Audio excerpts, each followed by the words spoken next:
Good afternoon मेरे प्यारे दोस्तों, सभी लोगों को मेरा नमस्कार। स्वागत करते हैं आप सभी का आपके अपने YouTube channel OD Study Point में। तो प्यारे दोस्तों, आज आप लोगों के स्पेशल डाउट सेशन की क्लास है, जिसमें मैं आपके डाउट वाले क्वेश्चन को सॉल्व करवाऊंगा। आपके द्वारा 5 क्वेश्चन भेजे गए हैं, जिसमें से 2 क्वेश्चन आपके चैप्टर के हैं और 3 क्वेश्चन होमवर्क के हैं। तो सबसे पहले मैं चैप्टर वाले क्वेश्चन को सॉल्व करवाऊंगा, उसके बाद से होमवर्क वाले क्वेश्चन को मैं सॉल्व करवाऊंगा। तो स्टार्ट करते हैं। सबसे पहला जो आपका क्वेश्चन आया है वो आपका चैप्टर नंबर 1 का क्वेश्चन नंबर 9। चैप्टर नंबर 1 का क्वेश्चन नंबर 9 आपका इस प्रकार से है। निम्नांकित का मान है। करड़ी के अंदर आपको ऐसी वैल्यू दे रखी है और आपको इसका मान निकालना है और चेक करना है कौन सा ऑप्शन सही होगा। तो ध्यान से इस क्वेश्चन को समझिएगा। सबसे पहले करड़ी के अंदर जो आपका है 592704 डिवाइडेड बाय 64, इसको मैं सॉल्व करता हूं। तो ध्यान से देखिएगा, आपका है 592704 डिवाइडेड बाय 64। इसको सबसे पहले सॉल्व करते हैं। तो 4 से काटेंगे तो 16 चौक को 64 हो जाएगा। फिर 4 से काटेंगे, 4 एकम 4, 1 और 9, 4 चौक 16, फिर 3 और 2, 4 और 32, फिर 4 एकम 4, 3 और 0, 4 सते 28, फिर 2 4, 4 छक 24, फिर 4 से काटिए तो 4 चौका 16, फिर 4 से काटेंगे तो 4 तिया 12, 2 और 8, 4 सते 28 होगा। फिर 1 है तो यहाँ 0 उतरेगा, फिर 1 7, 4 चौक 16, फिर 1 6, 4 चौक 16, फिर 4 से काट लीजिए तो 4 9 36 हो जाएगा। 1 0, 4 दूना 8, फिर 2 4, 4 छक 24, फिर 4 एकम 4। यानी कि इस पूरी वैल्यू को मैंने 64 से डिवाइड कर दिया तो हमारा 9261 आ गया। तो यहाँ पर देख लीजिएगा, यहाँ पर मैं पूरे के जगह 9261 लिखता हूं। तो यहाँ से आपका हो जाएगा रूट ओवर, इसके जगह मैं क्या लिखूंगा 9261। तो इसको मैंने लिख दिया 9261 और इसके बाहर आपका स्क्वायर है और डिवाइडेड बाय 9 है। यहाँ तक आपको समझ में आ गया। मैंने कुछ नहीं किया, इस पूरी बड़ी वैल्यू को मैंने 64 से डिवाइड किया तो हमारा इतना आया। अब देखिएगा, जो आपका 9261 है वह किसका क्यूब है। तो सबसे पहले 9261 का गुणनखंड कर लेते हैं। 9261 का गुणनखंड करते हैं तो 3 से काटते हैं तो 3 त्रिका 9, फिर यहाँ 0 उतरेगा, फिर 3 और 24, फिर 3 सत्ते 21, फिर 3 से काटिए तो 3 दाएं 30 हो जाएगा, फिर 3 दूना 6, फिर 3 9 27, फिर 3 से काटिए तो 3 त्रिका 9, फिर 3 चौक 12, फिर 3 त्रिका 9, फिर 3 से कटेगा नहीं तो 7 से काटेंगे तो 7 चौक 28, 7 9 63, फिर 7 से काटिए तो 7 सते 49, फिर 7 से काटिए 7 एकम 7। अब देखिए बाहर आपका 3 है, यानी करड़ी के बाहर 3 है तो आपको 3 3 का जोड़ा बनाना पड़ेगा। यानी 3 गुणे 3 गुणे 3 से 1 3 यहाँ से आपको मिलेगा। यहाँ पर 3 7 भी है, यानी 1 7 यहाँ से भी मिलेगा। यानी कि इसको यदि मैं करड़ी से बाहर निकालूंगा तो 3 गुणे 7 यानी 21 हमारा बाहर आ जाएगा। तो यहाँ से देखिएगा आपका हो जाएगा 21, क्या होगा आपका हो जाएगा 21, 21 हो जाएगा। फिर बाहर आपका स्क्वायर है तो स्क्वायर कर देते हैं और डिवाइडेड बाय 9 है। यहाँ तक आपको पूरी तरह से क्लियर समझ में आ गया होगा। अब ध्यान से देखिएगा, आगे मैं सॉल्व करता हूँ। ध्यान से देखिएगा, यहां से आपको करना क्या है। देखिएगा 21 का स्क्वायर है डिवाइडेड बाय 9, तो इसको मैं क्या लिख सकता हूं, करड़ी के अंदर 21 का स्क्वायर और 9 को मैं लिख सकता हूं 3 का स्क्वायर। 21 का स्क्वायर, 21 का स्क्वायर मैंने रखा, डिवाइडेड बाय 9 है तो बट्टा कर दिया और 9 को मैंने लिख लिया 3 का स्क्वायर। अब देखिए 21 का स्क्वायर है तो इसको मैं लिख सकता हूं 21 गुणे 21 बटे 9 को मैं लिख सकता हूं 3 गुणे 3, एक करड़ी के अंदर है। अब देखिएगा यह जोड़ा बन रहा है 21 का, तो यहाँ से आपको ऊपर में 21 मिलेगा और नीचे आपका 3 3 का जोड़ा बन रहा है तो नीचे आपको मिलेगा 3, 3 से काटेंगे तो 7 बार जाएगा। यही आपका आंसर हो जाएगा। इस तरीके से इस क्वेश्चन का जो आंसर होगा वो आपका ऑप्शन नंबर सी सही हो जाएगा। उम्मीद करते हैं प्यारे दोस्तों आपको बिल्कुल अच्छी तरीके से समझ में आया होगा। नेक्स्ट क्वेश्चन जो आपका है डाउट वाला, वो आपका है चैप्टर नंबर 10 का क्वेश्चन नंबर 8। चैप्टर नंबर 10 का क्वेश्चन नंबर 8 आपका है, आमों के मूल्य में 20% की वृद्धि हो जाने से एक व्यक्ति को ₹40 में 4 आम कम मिलते हैं, तब वृद्धि से पहले 15 आमों का मूल्य क्या था, यह आपको बताना है। तो ध्यान से इस क्वेश्चन को समझिएगा। बोला गया है कि आमों के मूल्य में 20% की वृद्धि हो जाने से ₹40 में 4 आम कम मिलते हैं। क्यों? क्योंकि आमों के मूल्य में 20% की वृद्धि हो जाती है, इसलिए ₹40 में 4 आम कम मिलते हैं। तो आपसे पूछा जा रहा है कि वृद्धि होने से पहले ₹15 आमों का मूल्य क्या होगा, यही आपको बताना है। तो सबसे पहले ध्यान से समझिएगा। मैं मान लेता हूं कि वृद्धि से पहले एक आम का जो मूल्य था वो आपका ₹100 था। मैंने मान लिया कि माना कि वृद्धि से पहले एक आम का मूल्य ₹100 है। वृद्धि से पहले एक आम का मूल्य बराबर मैंने मान लिया कि ₹100 है।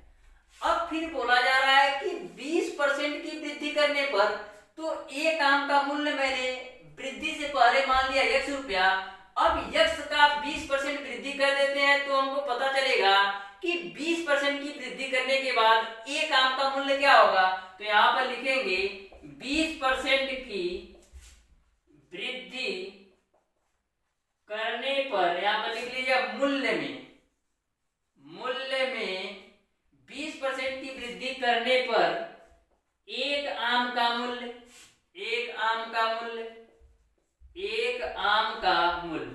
तो पहले आपका यक्ष था। अब इस ₹100 में 20% की वृद्धि हो जाती है, यानी कि आपका हो जाएगा यक्ष गुणे 20/100। तो 20 से काटेंगे 20×5=100। तो यहाँ से सॉल्व करेंगे तो 5 का यक्ष में 5 यक्ष और यक्ष, यानी 6x/5 आपका हो जाएगा। यानी कि शुरू में जो आम का मूल्य था वो ₹100 था। मूल्य में 20% की वृद्धि करने पर जो एक आम का मूल्य है वो आपका 6x/5 है। यहाँ तक आपको समझ में आया होगा। फिर बोला गया है कि ₹40 में 4 आम कब मिलते हैं। तो सबसे पहले आप ये देखिए कि वृद्धि से पहले ₹40 में कितने आम आते थे। तो यहाँ पर निकाल लेते हैं। वृद्धि से पहले ₹40 में आमों की संख्या। तो यहाँ पर देखिएगा वृद्धि से पहले एक आम का मूल्य ₹100 है, तो ₹40 में कितने आएंगे, 40/100 आम आएंगे। जैसे कि मान लीजिए आपको ₹20 दिए जाते हैं, एक आम का मूल्य ₹4 है, तो 4 से डिवाइड करेंगे तभी आपको पता चलेगा कि ₹20 में 5 आम मिलेंगे। उसी तरह से हमको पता नहीं है कि शुरू में एक आम का मूल्य क्या था, तो मैंने मान लिया कि स्टार्टिंग में एक आम का मूल्य ₹100 था, तो ₹40 में कितने आम आएंगे। तो जब 40 में आप यक्ष से भाग देंगे तभी आपको पता चलेगा कि एक आम का मूल्य क्या था। ये तो मैंने वृद्धि से पहले निकाल लिया। अब वृद्धि के बाद यानी 20% वृद्धि के बाद देखिए कि ₹40 में कितने आम आते हैं। तो यहाँ पर लिखेंगे 20% वृद्धि के बाद ₹40 में आमों की संख्या। अब 20% वृद्धि के बाद ₹40 में आमों की संख्या क्या होगी, 40 तो आपका होगा ही। अब 20% वृद्धि के बाद एक आम का मूल्य आपका 6x/5 है, तो यहाँ पर आपको 40 में 6x/5 से डिवाइड करेंगे तो 5 आपका ऊपर जाएगा, यानी 200/6x आपका हो जाएगा। यहाँ तक आपको समझ में आ गया होगा। अब बोला जा रहा है कि वृद्धि होने के कारण ₹40 में 4 आम कब मिलते हैं। यहाँ पर देखिएगा मैंने निकाला है कि वृद्धि से पहले ₹40 में कितने आम मिलेंगे, 40/x, और 20% वृद्धि के बाद ₹40 में जो आमों की संख्या है वो 200/6x। पहले आम कम ज्यादा आते थे क्योंकि आम का जो मूल्य था वो बड़ा नहीं था, तो पहले का मूल्य क्या है 40/x। ₹40 में आमों की संख्या है, 40/x। तो यहाँ पर आपको आम ज्यादा मिलते हैं और यहाँ पर आपको आम कम मिलते हैं। तो 40 रुपए में जो अंतर आ रहा है वृद्धि से वो 4 आम का आ रहा है। तो 40/x में से आपको 200 बट्टे का 6x घटाएंगे तो आपको पता चल जाएगा कि पहले आम का मूल्य क्या था। ध्यान से इस वैल्यू को समझिएगा। देखिएगा यह जो आपका 40/x है यह वृद्धि से पहले है, ये जो आपका 200/6x है यह वृद्धि के बाद है। तो वृद्धि से पहले ज्यादा आम मिल रहे थे, तो ज्यादा आम में से कम आम घटाए तो 4 आम का अंतर आना चाहिए। तो इसी को आप सॉल्व करना है। अब देखिएगा x और 6x का एलसीएम होगा 6x, यहाँ पर 6 का 40 में मल्टीप्लाई करेंगे तो 240 मिलेगा, माइनस का 6 से पूरा कैंसिल होगा, यहाँ पर आपका हो जाएगा 200 बराबर आपका हो जाएगा 4। देखिएगा 240 में से 200 घटाएंगे तो मिलेगा आपको 40 का 6x बराबर 4। 4 से काटिए तो 4 × 40। तो यहाँ पर आपको क्या मिलेगा, क्रॉस मल्टीप्लाई करेंगे तो 6x बराबर आपको मिल जाएगा 10। 6x बराबर 10 यानी 6x आपका यहाँ जाएगा तो 6x और 1 का गुणा 10 में करेंगे तो 10 ही आएगा। आप 2 से काटिए तो 2 × 6 2 × 5 10, यानी x का जो मान आया वो आपका आया 5/3। यानी कि वृद्धि से पहले मूल्य में 20% की वृद्धि से पहले एक आम का जो मूल्य है वो आपका 5/3। तो यहाँ पर जो x का मान क्या निकला आपका 5/3, यानी कि वृद्धि से पहले एक आम का मूल्य जो है वो आपका 5/3। आपसे 15 आमों का मूल्य पूछा जा रहा है तो एक आम का मूल्य 5/3 है, आपको 15 आम का निकालना है तो गुणे 15 कर दीजिए, 3 से काटेंगे तो 3 × 5 15, यानी कि वृद्धि से पहले जो 15 आमों का मूल्य क्या आएगा 5 × 5 यानी 25 रुपये आ जाएगा। यानी कि 20% की मूल्य में 20% की वृद्धि से पहले जो 15 आमों का मूल्य होगा वो आपका 25 रुपया होगा। इस तरीके से प्यारे दोस्तों उम्मीद करते हैं यह क्वेश्चन आपको अब पूरी तरह से क्लियर समझ में आ गया होगा। अब देखते हैं होमवर्क का क्वेश्चन। होमवर्क का क्वेश्चन नंबर 1 आपका था, यदि चावल के मूल्य में 35% की वृद्धि हो जाए तो खपत में कितने प्रतिशत की कमी की जाए जिससे खर्च अपरिवर्तित रहे। 4 ऑप्शन आपको दे रखा था, तो ध्यान से आपको समझना है इस क्वेश्चन को। चावल के मूल्य में 35% की वृद्धि हो जाए तो खपत में कितने प्रतिशत की कमी की जाए जिससे खर्च अपरिवर्तित रहे। तो मैंने जब आपका पहली ही क्लास लिया था प्रतिशतता का तो मैंने आपको फार्मूला बताया था कि कभी भी कोई चीज में किसी भी चीज में वृद्धि हो रही हो और आपको कमी निकालना हो तो आपका जो फार्मूला होता है वो आपका R/100 धन R गुणे 100% का। यह मैंने आपको फार्मूला बताया था कि किसी भी वस्तु के रेट में वृद्धि की जाए और आपसे कमी पूछी जाए तो आपको फार्मूला लगाना होता है R/100 धन R गुणे 100%। यहीं पर यदि किसी भी वस्तु के रेट में कमी की जाए और आपसे वृद्धि पूछी जाए तो कुछ नहीं होता है, इसी फार्मूले में जहां पर प्लस है वहीं माइनस कर देना होता है। लेकिन इस क्वेश्चन में वृद्धि की जा रही है और आपसे कमी पूछी जा रही है तो आपको यही फार्मूला लगाना है। अब यहाँ R का जो मान है 35% है तो R की जगह पर आप 35 रख दीजिए, यहाँ पर आपका 100 है ही, प्लस का 35 गुणे 100 कर दीजिए और परसेंटेज। तो यहाँ पर देखिएगा 35/100 और 35 जोड़ेंगे तो 135 गुणे का 100, तो 5 से काटिए 5 × 35, फिर यहाँ पर 5 × 10, फिर 5 × 35, यानी मिल जाएगा आपको 7 का गुणा 100 में करेंगे तो 700/27। इसको आप सॉल्व कर लीजिएगा, तो सॉल्व करेंगे तो जो आपका आंसर आएगा 25.92, यही आपका ऑप्शन नंबर डी सही हो जाएगा। होमवर्क का जो दूसरा क्वेश्चन आपके द्वारा भेजा गया है उसको देखिएगा।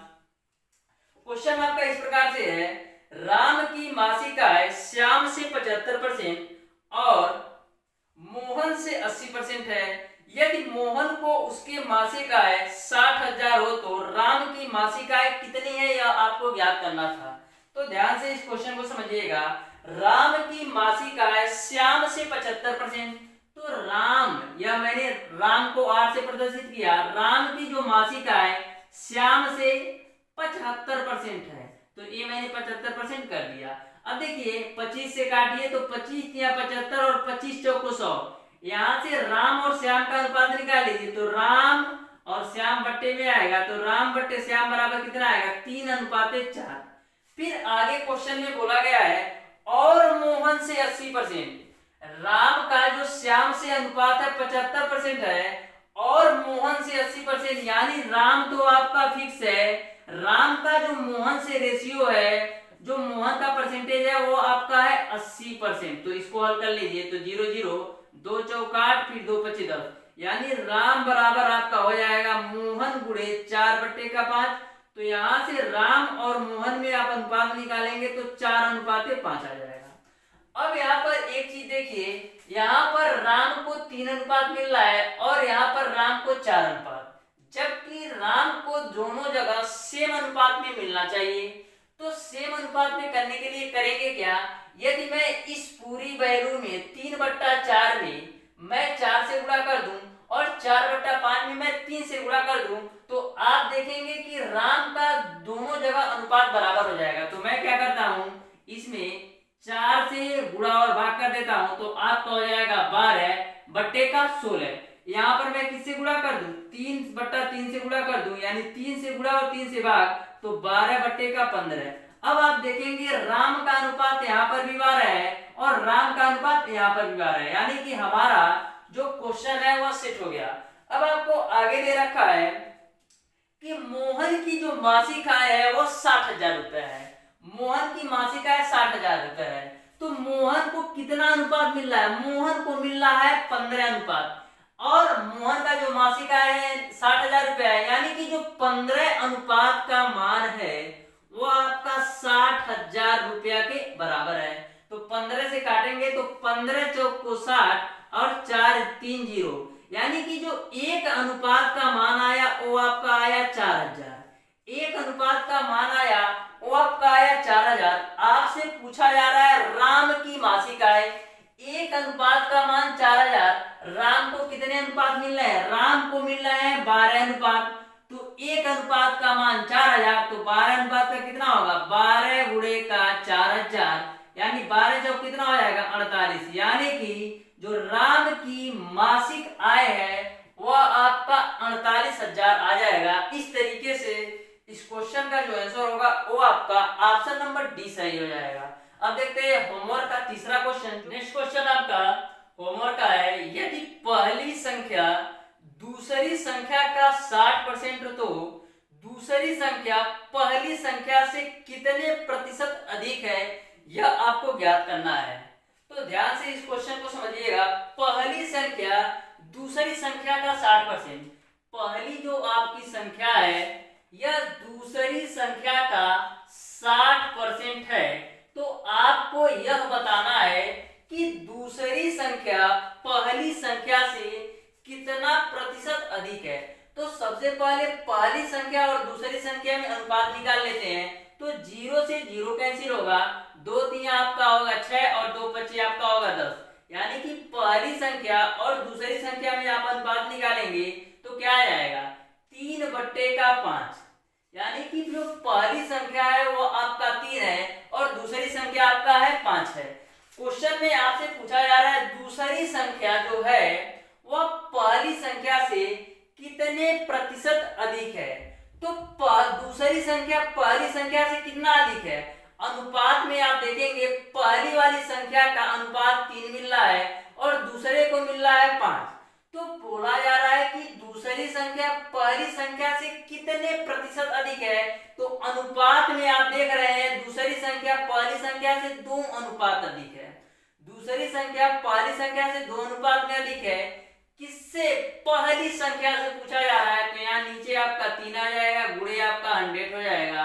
तो 200 बट्टे का आप 3 करेंगे तो 66.66% आ जाएगा, यानी कि जो दूसरी संख्या आपकी है पहली संख्या से 66.66% अधिक है, जो कि आपका चारों ऑप्शन में नहीं था। यानी कि जो ऑप्शन मैंने आपको दिया था ये चारों ऑप्शन मिस्टेक थे, इसको आप सही कर लीजिएगा। इस क्वेश्चन का जो आंसर होगा 66.66% होगा। इस तरीके से प्यारे दोस्तों 5 क्वेश्चन आपके द्वारा भेजे गए थे, उन 5 ही क्वेश्चन को मैंने बिल्कुल डिटेल में अच्छी तरीके से आपको समझा दिया है। प्यारे दोस्तों, जितने भी चैप्टर मैंने आपको मैथ में पढ़ाए हैं, टोटल चैप्टर आप रिवाइज कर लीजिए। मैं प्रत्येक संडे को आपकी डाउट सेशन की क्लास लेकर आता हूं, तो जो भी जिस भी क्वेश्चन में किसी भी चैप्टर का, चाहे कोई सा भी क्वेश्चन हो या होमवर्क का हो या चैप्टर का, उसको आप सेंड कीजिएगा, तो मैं उसका नेक्स्ट संडे को उसको डाउट सेशन की क्लास में सॉल्व करवा दूंगा। तो आज की क्लास को यहीं तक रखते हैं। यदि वीडियो पसंद आया तो ज्यादा से ज्यादा लाइक कीजिएगा, अपने दोस्तों में शेयर कीजिएगा, और जिन लोगों ने अभी तक हमारे चैनल कोडिंग स्टडी पॉइंट को सब्सक्राइब नहीं किया है, सब्सक्राइब कर लें। बेल आइकन दबाना बिल्कुल मत भूलिएगा, जिससे हमारी लेटेस्ट आने वाली वीडियो आपको मिलती रहे सबसे पहले। धन्यवाद।